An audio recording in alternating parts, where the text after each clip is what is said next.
Assalamualaikum. I was 17 when I finally came back to Libya for good. Growing up in Switzerland, I believe the worst thing that I found really challenging as a kid was how to spell the word Switzerland.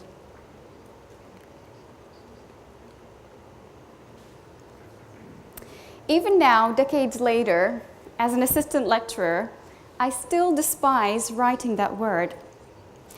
On my phone, I entered this word in shortcuts using the English transliteration of Suestra, which is the Arabic version, and it would automatically write it for me, so thank goodness for technology. There are so many daunting words in almost all languages, either because of their spelling or because of their meaning per se, but still that's not an excuse for us to not learn them.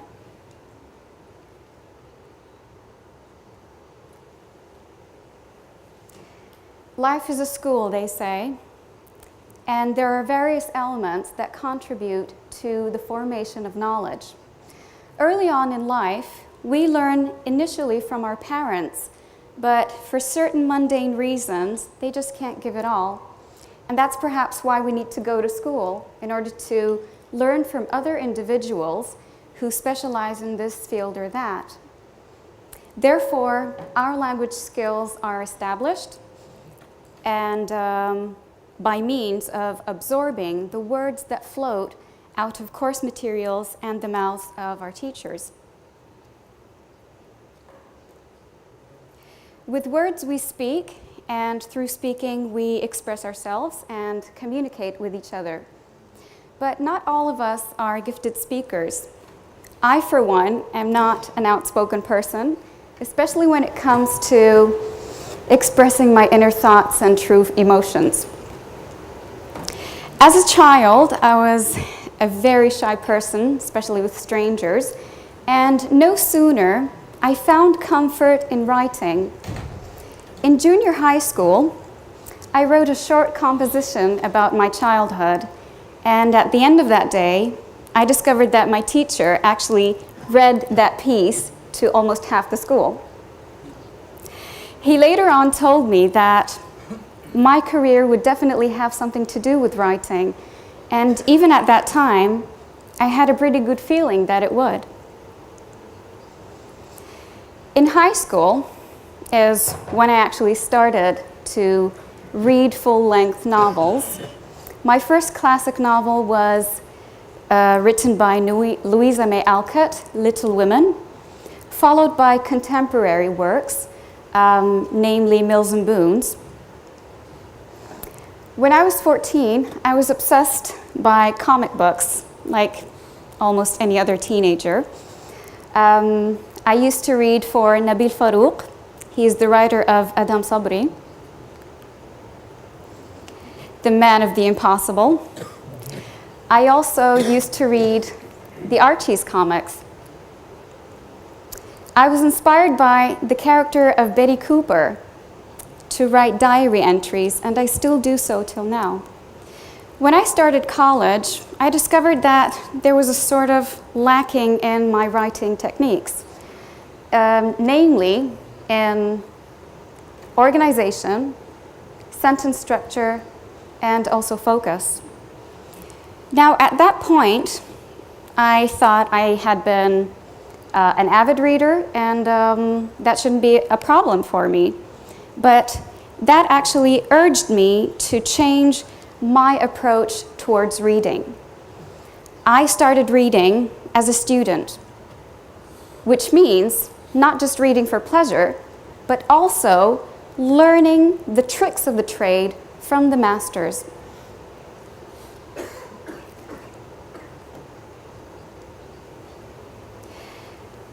With further motivation by my late colleague and mentor, Mrs. Sabah Karim, God bless her soul, I decided to do my master's degree in writing. And by the end of 2010, I received my degree in writing for performance and publication from Leeds University. I had the greatest chance there of exploring my ability in writing short stories as well as writing for stage and screen. Creative writing honors imagination. So why does it seem like a secluded area or zone that we hardly delve into in order to give it the space to thrive and to flourish? Allow me now to talk about my experience teaching creative writing here in Libya. And I say Libya as a whole because I believe this is an issue that prevails in almost all regions here in Libya. The problem of learning a foreign language and actually using it. In early 2010, shortly after I came back from the UK, I introduced creative writing for the first time in Misurata University. I was so excited about the whole thing. But apparently the students weren't. Only one student enrolled for that semester. And therefore, the course had to be canceled. But the next semester was quite promising. I had 11 students, not bad, followed by 50, and then a whopping 80 at one semester. Now, for creative writing, the number of students can be problematic, especially if they are crammed in a classroom of 35 students or so. The real difficulty, however, is when you realize that they actually don't get it. So how is that? Regardless of the many occasions in which they come to me, quite frankly, and say, "We hate writing," I believe the dominant reasons behind this hatred, in their opinion, is because I don't know how to write, and why should I? I don't have to.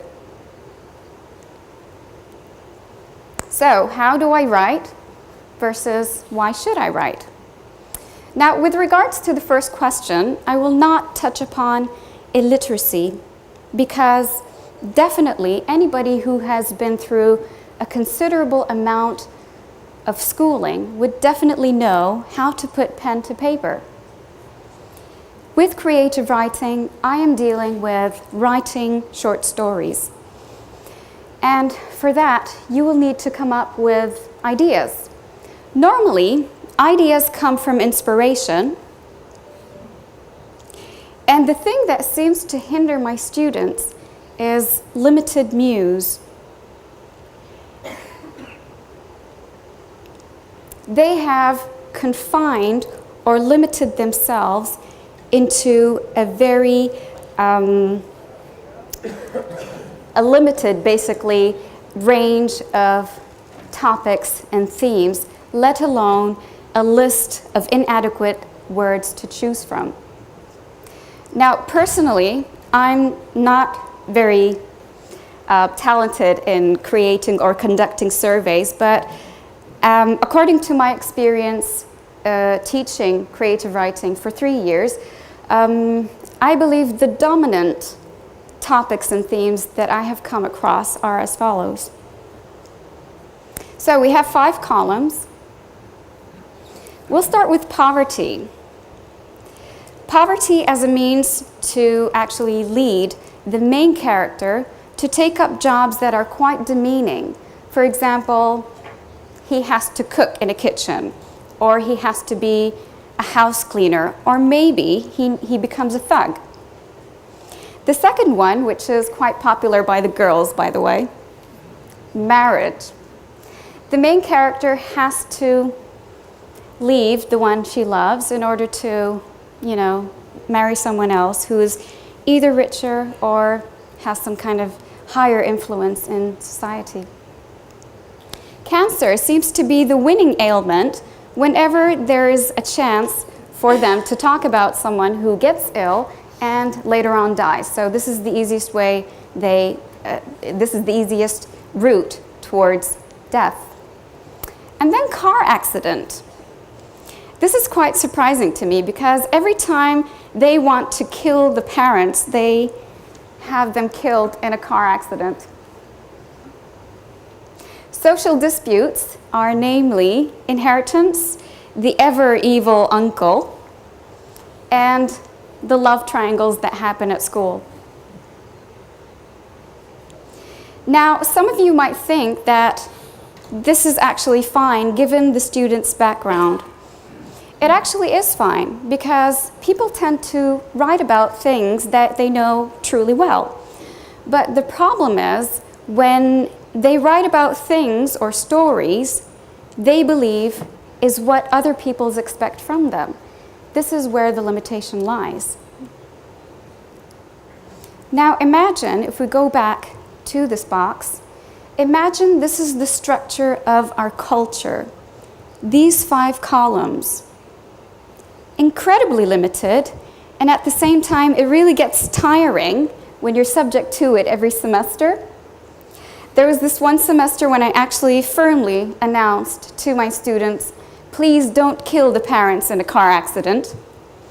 If you don't want them in the story, then just keep them at home, safe and sound, and then move on to something worthy of telling. We need to think outside this cultural box. A foreign colleague of mine once said, we're dealing with students who haven't really experienced life. And he was right. How can we expect creativity from students whose experience range is probably 3 out of 5 of these columns?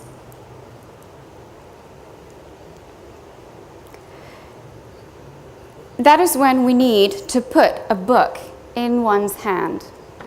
Reading not only makes you become a better writer, through living the lives of fictitious characters, we learn from how they deal with abnormal circumstances and learn from their mishaps.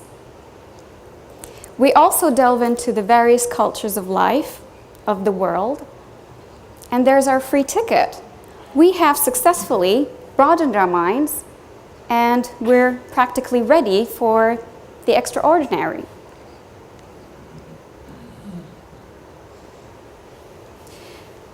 So if we go back to this box and imagine that we have students who have read books that actually relate to these topics and themes, what are the possibilities? What are the creative possibilities that they will be able to present? So here we have the 5 topics that I mentioned earlier, the 5 things that they seem to be on repeat, and examples of novels that deal with these themes. The Hunger Games is a very good example that talks about poverty by Suzanne Collins. The main character is forced to enter a tournament where contestants actually kill each other in order to win. There's an idea. The second one, Pride and Prejudice by Jane Austen. Now this is a novel that's been written almost 200 years ago, 2 centuries ago. The thing that makes it long-lasting and still alive is because, for this specific topic of marriage, is because the main character, Elizabeth Bennet, actually opposed social code. And imagine that happening back then. My Sister's Keeper has brilliant issues or cases of health issues by Jodi Picoult. We have more than one, which is cancer. We have acute promyelocytic leukemia, which is blood and bone marrow cancer. We also have drug abuse in this novel and a case of epilepsy. I will not comment on the car accident. Please don't kill the parents. So, moving on to social disputes, the last one, In the Country of Men, written by our very own Hisham Matar. Here we have a story about political chaos that actually affected a domestic life as a result to what was going on here in Libya back in the 70s.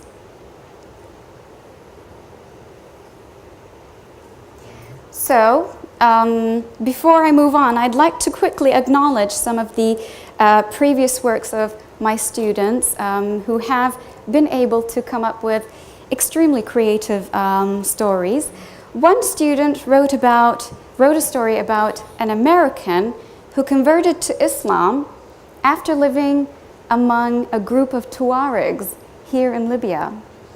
A second good example is one of the students wrote about the struggle of a man who's trying to flee the Rwandan civil war in the early 90s. The third example I'd like to present to you is about a creature who's created from mist, and he's the last of his kind, and the only one who is able to stand in the face of evil. This was written by the translator that's translating to you, by the way. So, going back to those two questions, how do I write? Now that we've read, now that we've broadened our minds, well, of course, you need to start reading books that might be of interest to you, and for authors who are actually whose style of writing you find interesting. And then you start putting pen to paper. You scribble, you draft, you redraft, maybe 100 times, and then you're done. The second question, why should I? Well, actually, you don't have to write. Unless you're one of my students, then you just have to do it. Storytelling is an art. It allows you to translate your inner thoughts and perhaps your philosophy in life. And that's actually why people enjoy reading. There's a literature that needs to be conveyed for generations to coexist and intertwine. I'd like to conclude with a quote by Elif Shafak, the author of The 40 Rules of Love.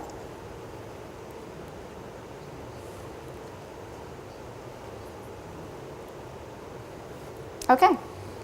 Isn't connecting people to distant lands and countries and cultures one of the great strengths of good literature? Indeed, it is.